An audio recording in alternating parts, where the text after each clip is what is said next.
সম্মানিত দর্শক বন্ধুরা, আসসালামু আলাইকুম। দূর দূরান্তে দেশ অথবা দেশের বাইরে থেকে ঠিক এই মুহূর্তে যেখান থেকে আমাকে দেখছেন, আমি আপন আর যে আপন জীবনের গল্পের 134তম এপিসোডে আপনাকে বরাবরের মতো স্বাগত জানাচ্ছি। প্রিয় দর্শক বন্ধুরা, আজ আমি আপনাদেরকে শোনাবো বরিশালের ছেলে মিরাজের জীবনের বাস্তব গল্প। মিরাজের জীবনের গল্পটা যখন আমি শুরু থেকে শেষ পর্যন্ত পড়েছিলাম, গল্প শেষে আমি মিরাজকে ফোন করেছিলাম। ফোন করার পরে কান্নার জন্য মানুষটা কথা বলতে পারতেছিল না, প্রচুর কান্নাকাটি করতেছে এবং একটা পর্যায়ে সে তার বাবা মায়ের সাথে আমাকে কথা বলাই দিল। তার বাবা মাও খুবই কান্নাকাটি করলো আমার সাথে। মিরাজ এমন একটা পরিস্থিতিতে দাঁড়িয়ে আছে, যে কোনো সময় মারা যেতে পারে, খুবই ক্রিটিক্যাল অবস্থা। মিরাজের গল্পটা পড়ার পর এবং মিরাজের পরিবারের সাথে কথাবার্তা বলার পর আমি যে জিনিসটা বুঝতে পারলাম যে শুধুমাত্র খাবারে বিষ ঢেলে একটা মানুষকে খুন করা যায় না, একটা মানুষের কানে বিষ ঢেলেও কিন্তু চাইলে তাকে খুন করা যায়, যেমনটি ঘটেছিল মিরাজের জীবনে। এই পৃথিবীতে প্রত্যেকটা সম্পর্ক ভেঙে যাওয়ার পিছনে সবচেয়ে বড় ভূমিকা পালন করে তৃতীয় ব্যক্তি। আর সম্পর্কটা যতই মধুর হোক না কেন, এখানে যদি একবার তৃতীয় ব্যক্তি ঢুকে যায় তবে এই সম্পর্ক কখনোই টিকে থাকে না। দর্শক বন্ধুরা, মিরাজের জীবনের গল্পটা হতে পারে আমাদের আজকের এই সমাজের জন্য ভীষণ শিক্ষণীয়। তাই বরাবর মতো সবাইকে রিকোয়েস্ট করবো গল্পটা শুরু থেকে শেষ পর্যন্ত শোনার জন্য। ধন্যবাদ সবাইকে। সম্মানিত দর্শক বন্ধুরা, আসসালামু আলাইকুম রাহমাতুল্লাহি ওয়া বারাকাতুহু। আমার নাম মোহাম্মদ মিরাজ হোসেন, আমার বাড়ি বরিশাল। প্রিয় বন্ধুগণ, আমার জীবনের গল্পটা শুরু করার শুরুতেই আমি আপনাদেরকে আমার পরিবারের ব্যাপারে জানিয়ে রাখি। আমার পরিবারে আমি আছে, আমার বাবা আছে, মা আছে, এছাড়া আছে আমার একটা ছোট বোন। আমাদের পরিবারটা একটা উচ্চ মধ্যবিত্ত পরিবার বলা চলে, কারণ আমার বাবা আমাদের এলাকার একজন পরিচিত ডাক্তার। আমার বাবা তেমন কোনো এমবিবিএস ডাক্তার না, আমার বাবা আমাদের গ্রামের একজন গ্রাম্য ডাক্তার। কিন্তু গ্রাম্য ডাক্তার হলেও গ্রামের প্রত্যেকটা মানুষের মুখে মুখে আমার আব্বার অনেক সুনাম। গ্রামের কোনো মানুষ অসুস্থ হলেই মানুষ দৌড়ে আমার আব্বার ফার্মেসিতে চলে যায়। আমার গ্রামেই আমার বাবার একটা ফার্মেসি আছে, ওইখানে বাবা ওষুধ বিক্রি করে এবং তার পাশাপাশি রোগী দেখে। যাই হোক, আমি ছোটোবেলা থেকে পড়াশোনার প্রতি ততটা ভালো ছিলাম না। বাবা আমাকে পড়াশোনা করানোর জন্য খুব চেষ্টা করে, অ্যান্ড আমিও পড়াশোনা করার জন্য চেষ্টা করি, কিন্তু কেন জানি আমার মাথায় পড়াশোনা ঢুকে না। আমি খুব কষ্ট করে 10 হিস্ট্রি আমাদের গ্রামের স্কুল থেকে এসএসসি পাস করি এবং এসএসসি আমি সি গ্রেডে পাস করি। এসএসসি এত কম রেজাল্টে পাস করে আমার মনটা একেবারে ভেঙে যায়। তো বাবা আমাকে তারপরেও বলে যে তুই পড়াশোনা করলে একটা সময় ভালো করতে পারবি। দেখা যায় অনেক এরকম সি গ্রেড বা বি গ্রেড পেয়ে এসএসসিতে পাস করে, কিন্তু তারা ইন্টারে বা অনার্সিকে অনেক ভালো রেজাল্ট করে। এসএসসিতে খারাপ রেজাল্ট হয়েছে এটা চিন্তা করে কোনো লাভ নাই, তুই যদি চেষ্টা করিস তাহলে ভবিষ্যতে আরও ভালো রেজাল্ট করতে পারবি। এরপর বাবা আমাকে আমাদের এলাকার একটা কলেজে ভর্তি করায়, কিন্তু দুঃখজনক ব্যাপার হচ্ছে আমার পড়াশোনার প্রতি মোটেও ভালো লাগে না। আমি যতই পড়াশোনা করি কেন জানি আমার মাথায় পড়াশোনা ঢুকেই না। যাই হোক, এভাবে আমার দিনগুলো পার হচ্ছিল। বাট কলেজে যাওয়ার পরে আমি রাজনীতিতে ঢুকে যাই, বড় বড় রাজনীতি নেতাদের সাথে আমার অনেক ভালো একটা সম্পর্ক হয়ে যায়। আমার এলাকাতে মোটামুটি আমি একজন অনেক ভালো রাজনীতিবিদ হয়ে যাই। কলেজে গেলে পড়াশোনা করি বা না করি, বড় ভাইদের সাথে চলাফেরা করতে করতে আমার মাথায় একেবারে রাজনীতিকের পোকা খুব ভালোভাবে ঢুকে যায় এবং আমি খুবই পরিচিত একজন মুখ হয়ে যায় আমাদের এলাকায়। তো দিনগুলো এভাবে পার হচ্ছিল। অ্যান্ড একটা পর্যায়ে আমি ইন্টার পরীক্ষা দিই। ইন্টার পরীক্ষা দেওয়ার পর আমি তখন ইন্টারে ফেল করি। তো আমি যখন ইন্টার ফেল করি তখন গ্রামের সব মানুষগুলো মিলে আমার আব্বাকে বলতেছে যে আমি নাকি নষ্ট হয়ে গেছে। সবাই বলতেছে যে ও বন্ধু বান্ধবের সাথে মিশে তারপর এটা ওটা খায়, দেন এখানে ওখানে চলে যায়, আমি নাকি নষ্ট হয়ে গেছি। এটা আমার আব্বাকে আমার গ্রামের মানুষগুলো বুঝায়। আমার আব্বু যথারীতি আশেপাশে মানুষের কথাগুলো শোনার পর বাবা একটা পর্যায়ে আমাকে বলতেছে যে ঠিক আছে, আমি যেহেতু ইন্টার ফেল করেছি অ্যান্ড আমাকে আর পড়াশোনা করাবে না। তো আমি বাবাকে বলি যে বাবা ইন্টার ফেল করছি, কিন্তু তখন আমি পড়াশোনা করতে যাচ্ছিলাম, যেহেতু রাজনীতি করি অ্যান্ড আমি দেখি যে আমার বেসের যারা আছে সবাই রাজনীতি করে। সেক্ষেত্রে আমার পড়াশোনার প্রতি একটা টার্গেট ছিল যে আমি পড়াশোনা করব। কিন্তু ওই যে বলেছিলাম আমার মাথায় পড়াশোনা ঢুকে না, চেষ্টা করার পর আমি পড়াশোনা করতে পারি না। একটা পর্যায়ে বাবা আমাকে তখন বলতেছে যে আর পড়াশোনা করতে হবে না, পড়াশোনা বন্ধ কর। এরপরে পড়াশোনা বন্ধ হয়ে যায়। অ্যান্ড বন্ধ হয়ে যাওয়ার পরে তখন আব্বা আমাকে আমার আব্বার ফার্মেসিতে বসায়। তো বাবা বলতেছে যে তুই ফার্মেসিতে বস, তুই তো অ্যাটলিস্ট ঔষধের নামগুলো পড়তে পারিস। ঔষধের নামগুলো যদি পড়তে পারিস আমি তোকে আস্তে আস্তে হচ্ছে ফার্মেসিটা চালানোর মতো তোকে একটা ব্যবস্থা করাই দিব। এরপর বাবা আমাকে একটা ছোটোখাটো কোর্স করে আমাদের বরিশালের ওখানেই। কোর্স বলতে ওরকম কোনো বড় কোর্স না, বরিশাল শহরেই হচ্ছে একটা বড় ওষুধ কোম্পানিতে ওষুধের দোকান আমাকে দিয়ে দেয়। তো ওইখানে আমি প্রায় 3 মাসের মতো চাকরি করি। চাকরি করার পরে সব রকম মেডিসিনের উপরে আমার একটা ভালো ধারণা চলে আসে। অ্যান্ড এরপর যথারীতি বাবা আমাকে ওনার গ্রামে যে ফার্মেসি আছে ওখানে আমাকে বসাই দেয়। তো আমি গ্রামের ফার্মেসিতে বসি, মানুষ আসে, মানুষকে ওষুধ দিই, মানুষের ওষুধের নাম বলে আমি ওষুধ বের করে দিই। আর গ্রামের মানুষ তো অনেক সময় অনেকে বলে যে মানে জ্বর হচ্ছে, মাথা ব্যথা বা সর্দি, ওরকম নাম বলে, নাম বলার পর আমি তখন ওষুধ বের করে দিই। আমি তখন মোটামুটি মানে ওষুধ মানে একদম সব রকম ওষুধের নাম জানি। অ্যান্ড আমার বাবা গিয়ে তখন রুগী দেখে, আমিও বাবার সাথে মাঝে মাঝে মানে গ্রামে গিয়ে গিয়ে রুগী দেখি। তো এভাবে দেখতে দেখতে আমি দেখি যে মোটামুটি আমি একজন ভালো ডাক্তার হয়ে গেছি। মোটামুটি সব দিক থেকে আমি খুব পারফেক্ট, মানে রুগীও দেখতে পারি, তারপর ওষুধও সেল করতে পারি, মানে আব্বাকে একেবারে সর্বোপরি হেল্প করতে পারি। তো এইভাবে দিনগুলো পার হচ্ছিল। আমাদের গ্রামেই হচ্ছে আমার একটা খুবই মানে ঘনিষ্ঠ বন্ধু আছে, মানে খুবই ঘনিষ্ঠ বন্ধু, যার সাথে আমি ছোটোবেলা থেকে মিশেছি, এবং আমার কাছে মনে হয় যে আমার বেস্ট ফ্রেন্ড যদি কেউ আমাকে জিজ্ঞেস করে আমি তার নামটাই বলবো, যার নাম হচ্ছে জনি। জনি আমার খুব ভালো একটা বন্ধু। তো জনির সাথে আমার সম্পর্কটা খুবই মধুর। আমার আব্বা যখন মাঝে মাঝে রাতের বেলায় থাকে না, আব্বা মেবি রাত 8টা-9টা পর্যন্ত থাকে, 8টা-9টার পরে আব্বার তখন দোকানে থাকে না, আব্বা তখন বাড়িতে চলে যায়। তো 8টা-9টা বাজে জনি তখন আমার দোকানে আসে। তো জনি যখন দোকানে আসে, দোকানে আসার পর আমি তখন জনির সাথে প্রচুর পরিমাণ আড্ডা মারি। দেখা যায় রাত 8টা-9টা পর্যন্ত আমি আড্ডা মারি, বা 10টা-11টা পর্যন্ত, মানে দোকান যতক্ষণ খোলা থাকে এরপর আমি আড্ডা মারি। তো ওই দিন আমি জনির সাথে প্রচুর আড্ডা মারতেছিলাম, রাত 1টা পর্যন্ত আমরা ওই দোকানেই বসেছিলাম। অ্যান্ড 1টার পরে তখন জনি আর আমি হচ্ছে মানে হাইটে হাইটে যাইতেছি। তো যাওয়ার পরে মানে বাড়িতে যাচ্ছি, দোকান বন্ধ করে বাড়িতে যাচ্ছি। তো জনি আমাকে বলতেছে ওনাকে প্রস্রাব করবে, আমাকে বলে যে প্রস্রাব করবো, তুই একটু মোবাইল ফোনটা ধর, আমাকে এটা বলে। তো ওর মোবাইল ফোনের যে পিছনের যে ছিল মানে লাইট ছিল, মোবাইলের যে লাইটগুলো থাকে ফ্ল্যাশ লাইট, ওইটা অন করে দিয়ে রাখছে। তো আমি তখন মোবাইলটা ধরলাম, ও প্রস্রাব করতে গেল।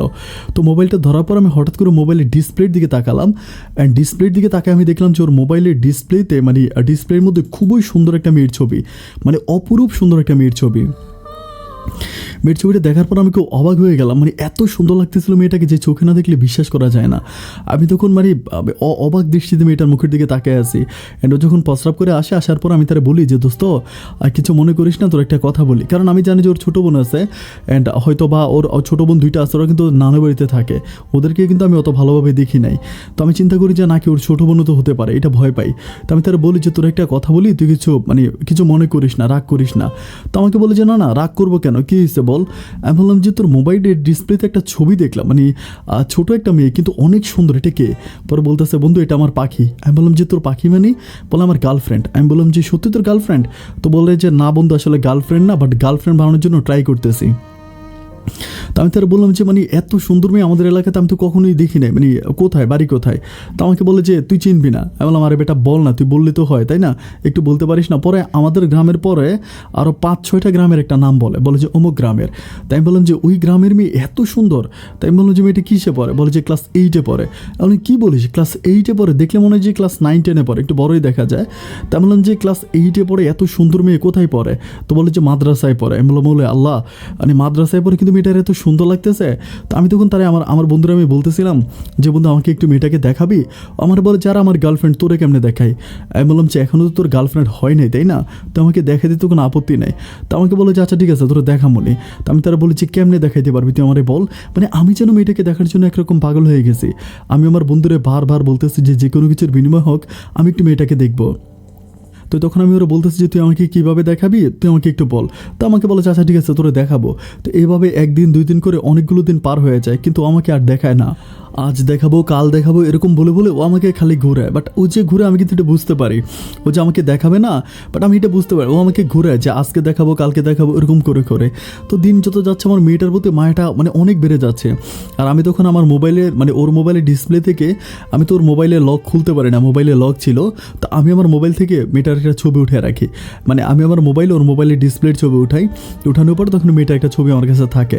তো আমি রাতের বেলায় ঘরে গেলে মেয়েটার মানে মুখটা দেখি, আমার কাছে এত ভালো লাগে, এত সুন্দর মেয়ে মনে হয় কি যে আমি আমার জীবনে কোনো দিনও দেখি নাই। অদ্ভুত সুন্দর মেয়েটা, যেমন সুন্দর তার চেহারা, মানে চোখগুলো একেবারে ছোট ছোট, মানে একেবারে মানে হরিণের চোখের মতো, এত ছোট লাগে, মানে সব কিছু মিলে যেন একেবারে খোদা তাকে নিপুণ হাতে বানিয়ে দিছে। তো দিন যত যাচ্ছে মেয়েটার প্রতি আমার মানে ভালোবাসা ততই বেড়ে যাচ্ছে। কিন্তু আমার বন্ধুকে যতই বলে যে আমাকে বলে যে তোকে নিব, তো টেনশন করিস না, আজ নিয়ে যাব কাল নিয়ে যাব, ওরকম করে করে আমাকে ঘোরায়, কিন্তু আমাকে আর নেয় না। তো যাই হোক, এইভাবে আরও বেশ কিছুদিন কেটে যাওয়ার পরে একদিন আমাদের এলাকার একটা লোক মারা যায়। একটা লোক মারা যাওয়ার পরে তো আমি আবার অনেক ভালো মাইকিং করতে পারতাম। এলাকাতে মানে কোনো ওয়াজ বা মাহফিল কিংবা কেউ মারা গেলে আমাকে দিয়ে মাইকিং করায়। তোমার মাইকিং করা গলাটা অনেক সুন্দর ছিল, তো আমাকে বলতো যে তুই মাইকিং কর। তো মাইকিং করার জন্য আমি তখন মাইকিং করতেছি। তো সিএনজি ছিল তখন, সিএনজির উপরে মাইক বেঁধে তো হচ্ছে সুন্দর মানে তখন সুন্দর দিকে মাইকিং করতেছি যে অমুক গ্রাম নিবাসী অমুক মারা গেছে এরকম বলে।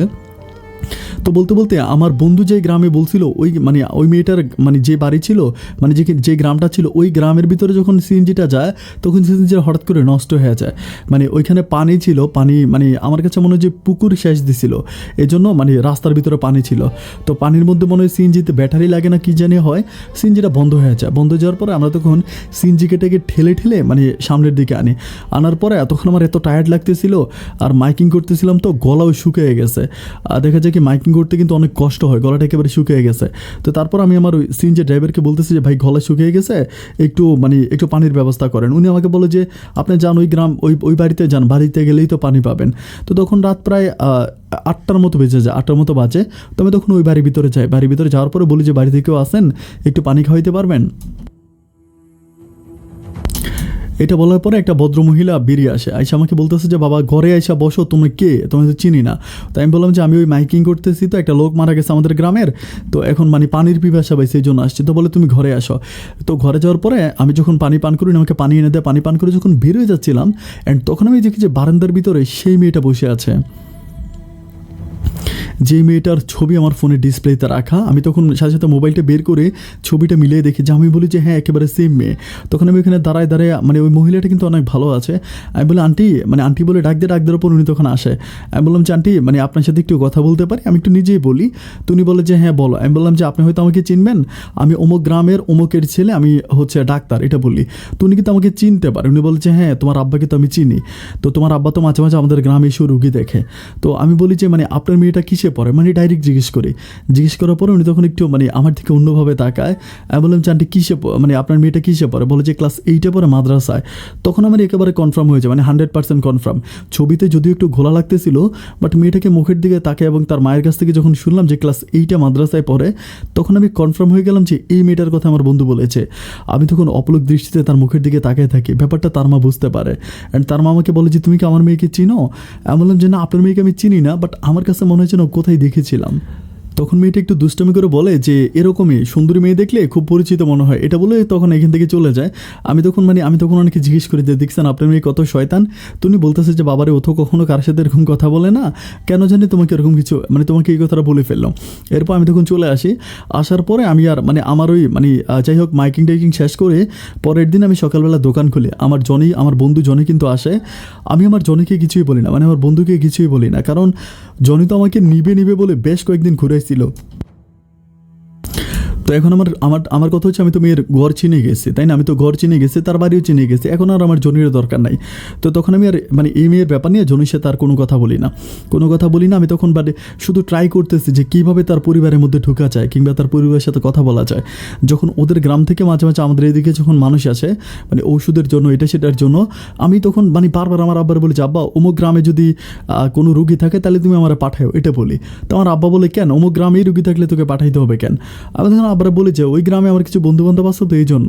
তো ওই গ্রাম থেকে আসলে অতটা মানুষ এদিকে আসে না, কারণ ওদের ওইদিকে কিন্তু বাজার আছে, মানে ওদের গ্রামের পরে কিন্তু অনেক বড় একটা বাজার আছে, মানুষগুলো ওই বাজারেই চলে যায়, অতটা বেশি আমাদের এই গ্রামের দিকে আসে না। তো দিন যত যাচ্ছে মেয়েটার প্রতি আমার দুর্বলতা ততই বেড়ে যাচ্ছে। আমার বারবার কেন জানি তার কথা মনে পড়তেছে অ্যান্ড কোনোভাবেই আমি আমার মনটাকে বুঝাইতে পারতেছিলাম না। একটা পর্যায়ে আমি তখন চিন্তা করি যে কীভাবে তাকে পাওয়া যায়। আমি তখন জনিরে বলি যে জনি এই মেয়ের ছবিটা তুই কই পাইছিস, কারণ আমার কথা হচ্ছে ও যেহেতু ছবি পাইছে তার মানে ওই মেয়েকে ও দেখছে বা করছে। তখন জনি আমাকে বলে যে যেমনি পাইছি। আমি বলি বল না কোথায় পাইছিস। আমাকে বলে ফেসবুকে। আমি বললাম ফেসবুকে, বলে হ্যাঁ ফেসবুকে। আমি বলি মেয়ে ফেসবুক চালায়, বলে হ্যাঁ ফেসবুক চালায়। আমি বললাম যে তুই আমাকে ফেসবুকে আইডিটা একটু দিবি। আমাকে বলে কেন। আমি বললাম দে না একটু বন্ধু, দে না। তো দেওয়ার পর তখন আমাকে একটা ফেসবুক আইডি দেয়। আইডি দেওয়ার পর আমি তখন দেখতে পাই যে একটাই ছবি আছে, মানে ও যে ছবিটা আমাকে দিছিল ওর মোবাইলে যে ছবিটা এই ছবিটাই রাখা, অন্য আর কোনো ছবি না, মানে প্রজাপতির ছবি দেওয়া, তারপরে বিভিন্ন নায়িকাদের ছবি দেওয়া, হাতের ছবি দেওয়া, মানে মুখের ওই একটা মাত্রই ছবি ছিল যেটা ওইখানে থাকতো। তো এরপর আমি ফ্রেন্ড রিকোয়েস্ট পাঠাই, বাট ফ্রেন্ড রিকোয়েস্ট পাঠানোর পরে এটা ফ্রেন্ড রিকোয়েস্ট অ্যাকসেপ্ট করে না।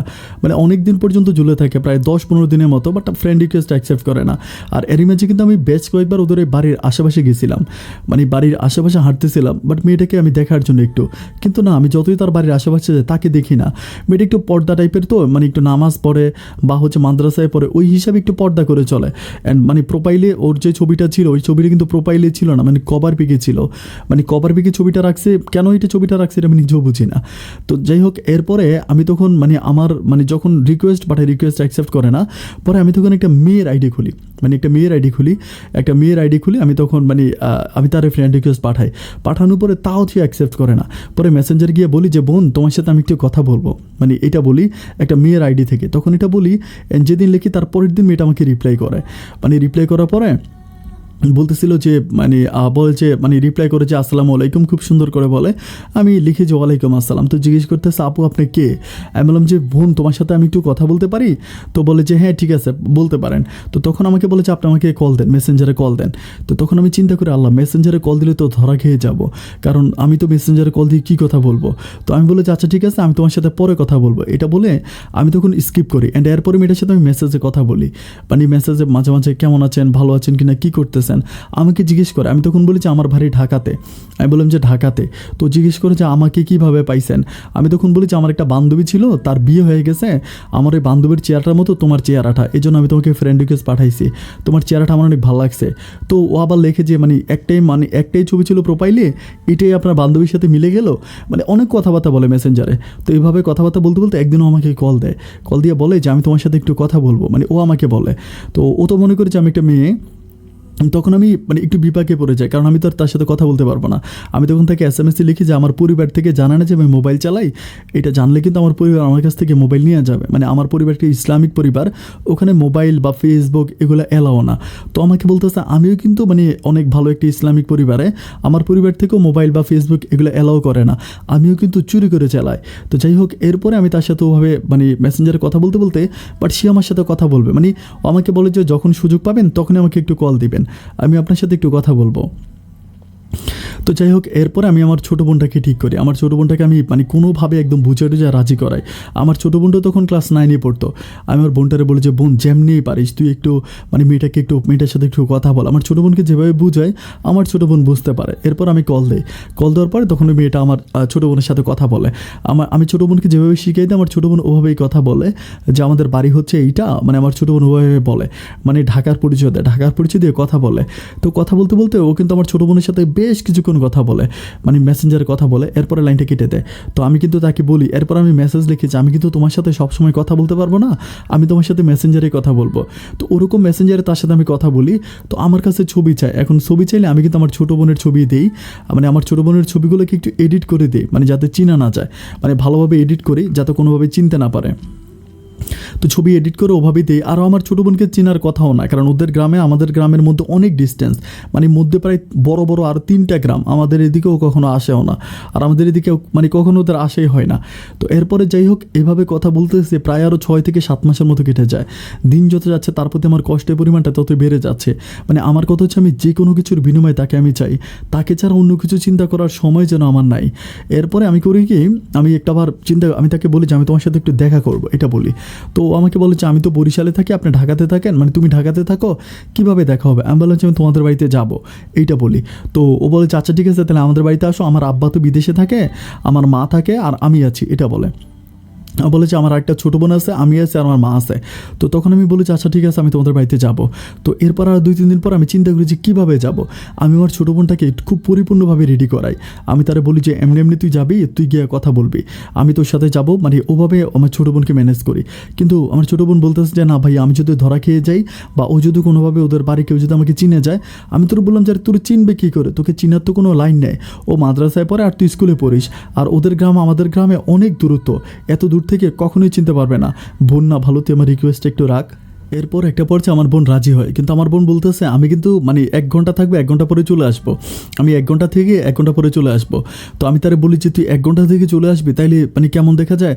আর আমি আমার বোনের সাথে যাবো ভাবছিলাম, পরে চিন্তা করলাম আমি যে তাদের ঘরে একবার পানি খেয়ে আসছিলাম, আর মেয়ে কিন্তু আমাকে দেখছে, এখন যদি চিনে ফেলে তাহলে তো কলঙ্ক মানে একদম সর্বনাশ হয়ে যাবে।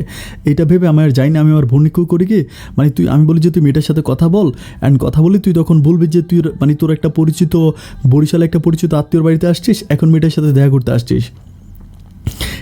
এইটা হচ্ছে আমি আমার বোনকে শিখিয়ে দিই। এরপর আমার বোন বলে আচ্ছা ঠিক আছে। তো আমার বোন তার সাথে কথাবার্তা বলার পর যথারীতি আমি আমার বোনকে ওদের বাড়ির সামনে নামাই দিই। আমার বোনের সাথে কিন্তু আমি একটা মোবাইল ফোন দিয়ে দিই, তার সাথে আমার মোবাইলে কথা হবে।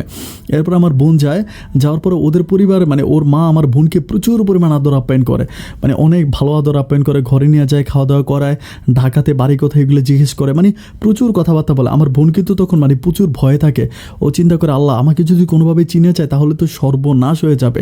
অ্যান্ড মানে মুখের ভাষাও তো আমার কিছুটা বরিশালের চলে আসে। তো আমি আমার বোনকে একটু পরে ফোন দিই, কী অবস্থা, বলে যে হ্যাঁ ভালো, বাট আমি ধরা খেয়ে যেতে পারি, ওরকম করে বলে। তো অনেকক্ষণ কথাবার্তা বলার পরে আমার বোন তখন হচ্ছে মানে আসে, মানে প্রায় 2 ঘন্টা মতো ওদের বাড়িতে থাকার পর আসে। 2 ঘন্টা পর আমি তখন আমার বোনকে বলি যে বোন কোনো ঝামেলা হয় নাই তো। আমার বোনটা কিন্তু খুব চালাক ছিল, ও বলে কোনো ঝামেলা হয় নাই, কিন্তু আমি সব কিছুই সমাধা করে আসছি। আমি বলি যে সমাধা মানে, পরে বলে যে সব সমাধা করে আসছে তোমাকে বলবো। আমি বলি আমাকে এখনই বল কী হয়েছে। পরে বলে আমি না মানে ওর কাছে মিথ্যে বলতে পারি নাই। আমি বললাম মিথ্যে মানে, বলে যে মিথ্যে বলি না, আমি সব কিছু সত্য বলে দিছি। আমি বলি কী বলেছিলি সত্য। ও আমাকে বলে যে আমি বলে দিছি আমার গ্রামের নাম, বাড়ির নাম, এবং তুমি যে আমার ভাই, তুমি যে আমাকে পাঠাইছো, আমি এগুলো সব বলে দিছি। আমি বলি সর্বনাশ হয়ে গেছে, তুই এগুলো কেন বলতে গেছিস, এখন তুই মেয়ে আর আমার সাথে কোনোদিন কথাই বলবে না। আমার বোন তখন বলতেছে তোমার সাথে কথা বলবে, কথা বলার ব্যবস্থা করে আসছি। আমি তখন বলি যে কী ব্যবস্থা করে আসছি তুই আমাকে সব কিছু খুলে বল। আমার বোন বলতেছে শোনো ভাইয়া মেয়েটা অনেক ভালো, অনেক লক্ষ্মী একটা মেয়ে, মানে প্রচুর ভালো। আমি তার বাড়িতে যাওয়ার পরে আমি তার মায়ের সাথে মিথ্যে বলছি, কিন্তু তার সাথে মিথ্যে বলি নাই। অ্যান্ড আমি তোমার কথা বলছি এবং তোমার ছবি পর্যন্ত দেখাইছি। মেয়েটা বলেছে ওনাকে তোমাকে চিনে, তুমি নাকি তাদের বাড়িতে আসছিলা। তাই আমি বলি যে দেখ আমাকে একবার দেখছি এত মাস আগে, অথচ চিনে ফেলছে। আমার বোন বলে যে হ্যাঁ তোমাকে চিনছে। তাই আমি বললাম যে তো, বলে যে আমি ফোন নাম্বার নিয়ে আসছি, তুমি কথা বলো। তো আমার বন্ধু তখন আমাকে ফোন নাম্বার দেয়, আমি তখন রাতের বেলায় তারা কল দিই। কল দেওয়ার পরে তার সাথে আমি কথা বলি, আমি তার কাছে সরি বলি, মানে খুবই সরি টরি বলি। তো বলে যে না ঠিক আছে, আপনার বোন সব কিছু মানে আমাকে সব কিছু বুঝিয়ে বলছে। তো তার সাথে আমি কথা বলি, অ্যান্ড এভাবে কন্টিনিউ তার সাথে আমি কথা বলি। অ্যান্ড কথা বলতে বলতে আমাদের দুজনের মাঝে একটা গভীর প্রেমের সম্পর্ক হয়ে যায়। এটা কি আমি তাকে বলি না সে আমাকে বলে, এটা ঠিক আমি জানি না, বাট প্রতিদিন রাতের বেলায় তার সাথে আমি কথা বলি। প্রতিদিন মানে 10 মিনিট, 15 মিনিট, 20 মিনিট ওরকম করে কথা বলি, অ্যান্ড একটা গভীর প্রেমের সম্পর্ক হয়। তখন দুজনাকে ছাড়া যেন কোনো কিছুই বুঝি না। দিন যায়, মাস যায়, মানে আমাদের সম্পর্কের গভীরতা বাড়তেই থাকে। অ্যান্ড একটা পর্যায়ে আমার বোন তখন ক্লাস 10-এ উঠে, মানে এসএসসি পরীক্ষা দেয়। অ্যান্ড এসএসসি পরীক্ষা দেওয়ার পরে আমার বোনের একটা ভালো বিয়ের ঘর আসে। অ্যান্ড ভালো বিয়ের ঘর আসার পর আমি তখন আমার বোনেরও বিয়ে দিব। অ্যান্ড আমার বোনের বিয়েতে আমি তখন আমার বোনকে বলি যে তুই তাদেরকে দাওয়াত কর। তো আমার বোন করে কি ওই মেয়ের মাকে, আচ্ছা তখন কিন্তু তার বাবা বাড়িতে চলে আসে, মানে ওর বাবা যে বিদেশ থাকতো, ওর বাবা বিদেশ থেকে চলে আসে। হচ্ছে মানে ওর নাম ছিল মাহি, আমি জানি না নামটা বলেছিলাম কি না, মাহি ছিল ওর নাম। তো মাহির বাবা তখন বিদেশ থেকে চলে আসে। তো যথারীতি আসার পরে দেন হচ্ছে আমাদের বাড়িতে আসে। বাড়িতে আমার বোনের বিয়েতে আসার পর মানে আমরা তখন প্রচুর পরিমাণ মানে সবাই অনেক খুশি। আমি তখন মানে মাহিকে, তারপর মাহির মার সাথে আমি খুব ভালোভাবে মিশে যাই। অ্যান্ড ওর বাবা তখন আসে, ওর বাবাও কিন্তু যথেষ্ট ভালো মনের মানুষ। ওর বাবার সাথে আমি খুব মানে মিশে একদম ভালোভাবে কথা বলি, মানে প্রচুর পরিমাণ ভালো সম্পর্ক হয়েছে আমার সাথে। তো ওরা প্রায় আমাদের বাড়িতে 2 দিনের মতো থাকে, 2 দিন থাকে, খাওয়া দাওয়া করে, অ্যান্ড সব কিছু শেষ করে তখন তারা চলে যায়। অ্যান্ড তারা যখন চলে যাওয়ার পরে বাট আমি তখন মানে কীভাবে তাকে আমার নিজের ঘরে উঠাতে পারবো এই চিন্তা করি। মানে দিন যত যাচ্ছে মানে ও একটু মানে অন্যরকম, মানে মাহি একটু অন্যরকম বলতে ও সবসময় একটু মানে একা থাকে, গম্ভীর থাকে, আরও 5 ওয়াক্ত নামাজ পড়ে, মানে যথেষ্ট ইসলামিক মাইন্ডের। আমি তার সাথে আজকে এতটা মাস ধরে রিলেশন করি, আমি কখনো তার হাতটা পর্যন্ত ধরতে পারি নাই, মানে ও আমাকে কখনো তার হাতে ধরা পারমিশন দেয় নাই। এত ভালো একটা মেয়ে যে আমার কাছে মনে হয় আমি জীবনেও কখনো পাবো না। তো আমার তখন মানে মন চাইতেছে যে আমি তাকে বিয়ে করবো। মানে এখন কীভাবে বিয়ে করা যায়, আমি আমার আব্বা আম্মাকে ব্যাপারগুলো বলি, বাট আমার আব্বা আম্মা মানে ওরা বলে যে না এটা সেটা। তারা আমাকে বোঝায় যে তুই এখনও কোনো কাজ কাম করিস না, ওভাবে কিছুই করিস না, এখন বিয়ে করবি। তো আমি বিয়ে খুব পাগলামি করি, মানে পাগলামি করে ঘরের ভিতরে এটা সেটা ভাঙাভাঙি করি। অ্যান্ড বলি যে ছোটো বোনেরও বিয়ে হয়ে গেছে, আমার মাকে দেখাশোনা করার জন্য একটা মানুষ দরকার। এগুলো বলে আমি আমার আব্বাকে বুঝাতে থাকি, কিন্তু আমার আব্বা আমার চেয়ে অনেক বেশি ইন্টেলিজেন্ট। আমার বাবা বলতেছে যে না, তোর মাকে দেখাশোনা করার জন্য মানে মানুষ লাগবে না, তোর মা এখনো বুড়ো হয়ে যায় নাই। বাট দিন যত যাচ্ছে আমার কষ্টের পরিমাণটা ততই বাড়তেছে। তো পাগলামি করতে করতে একটা পর্যায়ে আমি আমার মাকে রাজি করে ফেলি। আমি বলি, মা দেখো, মানে তুমি তো আছো মা, তুমি যেভাবেই হোক আমি মেয়েটাকে পছন্দ করি বা তারা আমি ব্যক্তিগতভাবে ভালোবাসি, তুমি যেমনি পারো মা, তুমি একটু মানে আমাকে এই রিলেশনটা করাই দাও। মানে এটা হচ্ছে আমি আমার মাকে বলি। আর মা তখন বাবাকে খুবভাবে বুঝিয়ে বলার পরে বাবা তখন একটা পর্যায়ে রাজি হয়। তো বাবা রাজি হওয়ার পরে বাবা বলে আচ্ছা ঠিক আছে, আমি এটা একটা ব্যবস্থা করব। এরপরে বাবা কী করে, তারই প্রায় 5-6 দিন পরে মেয়ের বাড়িতে বিয়ের প্রস্তাব নিয়ে যায়। তো বাবা বিয়ের প্রস্তাব নিয়েছে, আমরা তো মহা খুশি, যে মানে আমি তো অনেক খুশি। অ্যান্ড বাবা বিয়ের প্রস্তাব দেয়। ওরা কিন্তু আমাদেরকে চিনে, যেহেতু আমাদের বাড়িতে আসছিল, আমাদের বাড়িতে 2 দিন থেকে গেছে আমার বোনের বিয়েতে, মানে আমার বোনের বান্ধবী ওই হিসাবে কিন্তু আমাদেরকে চিনে। তো এরপরে যখন মানে কথা বলতে গেছিলাম, আচ্ছা এর মাঝে কিন্তু ওর মা কিন্তু ব্যাপারগুলো জানতে পারছে, মাহির মা। তো মাহির মা আসলে খুবই মিশুক, মানে খুবই ভালো মনের মানুষ। উনি আর কোনো কিছু মনে করেনি যে আমার ছোটো বোন মিথ্যে বলে ওদের সাথে ওদের বাসায় গেছিলো বা এগুলো জানতে পারছে। তো পরে সব কিছু সমাধান হয়ে গেছে। তো আমার আব্বা বিয়ের প্রস্তাব নিয়েছে। আব্বা বিয়ের প্রস্তাব নিয়ে যাওয়ার পর আব্বা বাড়িতে আসে সন্ধ্যার পরে এসে বাবার মনটা খুবই খারাপ, মানে বাবার মুখের দিকে তাকানো যায় না। আমি তখন আব্বাকে জিজ্ঞেস করেছি, আব্বা মানে তুমি মন খারাপ করে আছো কেন, মানে কিছু হয়েছে আমার কাছে বলো। তো খুব রিকোয়েস্ট করার পরে বাবা তখন আমাকে বলে যে তুই মানে মেয়েটাকে ভুলে যা। আমার বাবা এটা বলে। আমি তখন বলি যে বাবা ভুলে যাবো কেন, মানে ভুলবো কেন, তো বুঝতেছি না। আমার বাবা বলে যে ওর বাবা মানে আমাদের কাছে ওনার মেয়েকে বিয়ে দিবে না। আমি বললাম যে কেন দিবে না? আমার বাবা বলতেছে যে দিবে না কারণ হচ্ছে ওই মেয়ের নাকি ওর মামাতো ভাইয়ের সাথে বিয়ে ঠিক করে রাখছে ওর পরিবার থেকে। অ্যান্ড ওর মামাতো ভাই নাকি লন্ডনে থাকে, লন্ডন থেকে আসবে, সে মেয়েকে বিয়ে করে লন্ডন নিয়ে যাবে। তা আমি বলি যে এটা তোমাকে কে বলছে? বলে যে মেয়ের মা বাবা দুজনেই বলছে। আমি তখন বলি তুমি কি বলো না যে মেয়ের সাথে আমার সম্পর্ক আছে? আমার বাবা বলে যে দেখ, বেয়াদবের মতো কথা বলিস না, তোর সাথে মেয়ের সম্পর্ক আছে এটা আমি কেন বলতে যাব, আমি তো মুরব্বী মানুষ। আমি তখন আমার আব্বাকে বলি যে আব্বা আমি তো তারে অনেক ভালোবাসি, আমি তো তারে ছাড়া বাঁচবো না, তার প্রতি আমার অনেক ভালোবাসা, প্লিজ বাবা তুমি একটা কিছু ব্যবস্থা করো। আমার বাবা আমাকে বলে যে আমি কি ব্যবস্থা করতে পারি, আমার এখানে কিছুই করার নাই। এখন মেয়ে যেহেতু মানে মেয়ের পরিবার যেহেতু রাজি হয় না, আমি তো এটা কিছু করতে পারবো না। তো একটা পর্যায়ে আমার বাবাকে বলি যে বাবা তুমি কি মেয়ের সাথে একটু কথা বলবা? আমার বাবা বলে যে আমি মেয়ের সাথে কথা বলে কোনো লাভ নাই, অ্যান্ড মেয়ে যদি তোকে পছন্দ করে তাহলে মেয়ে চলে আসুক। আমার বাবা এই কথাটা বলে, মেয়ে যদি তোকে পছন্দ করে তাহলে মেয়ে চলে আসুক। বাবার এই কথাটা শুনে আমি বুঝতে পারি যে ও যদি আমার সাথে চলে আসে তাহলে আমার বাবা রাজি আছে। এরপর আমি আমার মানে ওর সাথে দেখা করি, মানে ফোনে কথা বলি যে মাহি তোমার আব্বা আম্মা তো মানতেছে না, এখন তুমি একটা কাজ করো, তুমি ভাইকে চলে আসো, ভাইকে চলে আসলে আমি তোমাকে আমার বাড়িতে নিয়ে আসবো। ও আমাকে বলে যে দেখো আমি তোমার সাথে রিলেশন করেছি, সব কিছুই ঠিক আছে, কিন্তু তুমি আমাকে কখনো পালিয়ে যাওয়ার কথা বললো না। ও আমাকে বলতেছে যে পালিয়ে যাওয়া আমার পক্ষে কোনোভাবেই সম্ভব না। আমি বললাম যে কেন সম্ভব না? কারণ মানুষ কি পালাইয়া যায় না? রিলেশন করার সময় কি পালায় না? ও আমাকে বলেছে আমি পালাইতে পারবো না। আমি বললাম যে তুমি কেন পারবে না, এটা তো আমাকে বলবে না। ও আমাকে বলেছে আমি পারবো না কারণ আমি আমার বাবা মাকে অনেক ভালোবাসি, আমার বাবা মা যদি রাজি না হয় তাহলে আমার করার কিছুই নাই। আমার তখন মানে প্রচুর পরিমাণ খারাপ লাগে, মানে খুবই কষ্ট লাগে যে এত ভালোবাসলাম মানুষটাকে, এখন ওই কথাগুলো কেন বলতেছে। অ্যান্ড এইভাবে আরও প্রায় কয়েকটা মাস চলে যায়, বাট আমার কষ্টের পরিমাণটা বাড়তেই থাকে। একটা পর্যায়ে আমি শুনতে পারি যে তার বাবা মা নাকি ওইখানে থেকে বিয়ে দেওয়ার জন্য মোটামুটি কথাবার্তা বলতেছে যে ওর ওই মামাতো ভাই নাকি বিদেশ থেকে আসবে, মানে লন্ডন থেকে আসবে। আমার তখন খুব খারাপ লাগে। আমি বারবার বলেছি মাহি প্লিজ তুমি চলে আসো। মানে যতই কান্নাকাটি করে ও আমাকে একটা কথাই বলে যে মানে আমাকে বলে যে ঠিক আছে আসবো বা মানে চলে আসবো, এরকম করে আমাকে জাস্ট বুঝায়। মানে আমি তখন বুঝতে পারতেছিলাম না যে কাজগুলো কেন করতেছে, কেন আমাকে বুঝতে পারতেছে না। আমি ওকে এত ভালোবাসি, ও কি সত্যি আমাকে বুঝবে না? তো এইভাবে দিনগুলো পার হচ্ছে। একটা পর্যায়ে আমাদের পাশের দোকানে একটা লাইক হচ্ছে মানে এখানে হচ্ছে উনি ওই যে মানে কৃষিকাজ করার জন্য যে খন্তা কুড়াল, তারপর হচ্ছে দাও কাঁচি এগুলো বিক্রি করে, মানে ওইগুলো সামনে তারপরে বিক্রি করে। তো আমি তখন একদিন ওই দোকানদারের ওইখানে গিয়ে আমি ওনার সাথে আমার সম্পর্কটা আবার ভালো আছে, উনি কিন্তু আবার হিন্দু মানুষ কিন্তু সম্পর্ক আমার সাথে খুব ভালো। একদিন আমার দোকানে এসে আমাকে বলতেছে কিরে মানে ভাগনা তোর মন খারাপ কেন? আমাকে ভাগনা বলে ডাকে। তো ভাগনা বলে ডাকার পর ওর সাথে সম্পর্কটা খুবই ক্লোজ, আমি তো ওনার কাছে বলি যে এই ঘটনা। এখন মানে উনি তখন আমাকে বলে যে মেয়ের বাবারে রাজি করা। আমি বললাম যে মেয়ের বাবারে কেমনে রাজি করাবো, মানে তো মেয়ের বাবাকে রাজি করাতে পারবো না কারণ এই ঘটনা। তো তখন উনি আমাকে বলতে আসছে যে আমার কাছে একটা দারুণ আইডিয়া আছে, আমার আইডিয়াটা যদি কাজে লাগাস তাহলে কিন্তু মেয়ের বাবা রাজি হবে। আমি বলি কেমনে রাজি হইব, মানে আইডিয়াটা কি? উনি তখন আমাকে বলতে আসছে যে আমাদের হিন্দু ধর্মের একটা কবিরাজ আছে, মানে একটা খোনার আছে, ওই খোনারের কাছ থেকে তুই যদি কোনোভাবে একটা তাবিজ নিয়ে এসে মেয়ের পরিবারের কাউরে দিতে পারিস বা তুই খোনারে যদি সাহায্য সহযোগিতা নিস তাহলে তুই মেয়ের বাবাকে রাজি করাতে পারবি।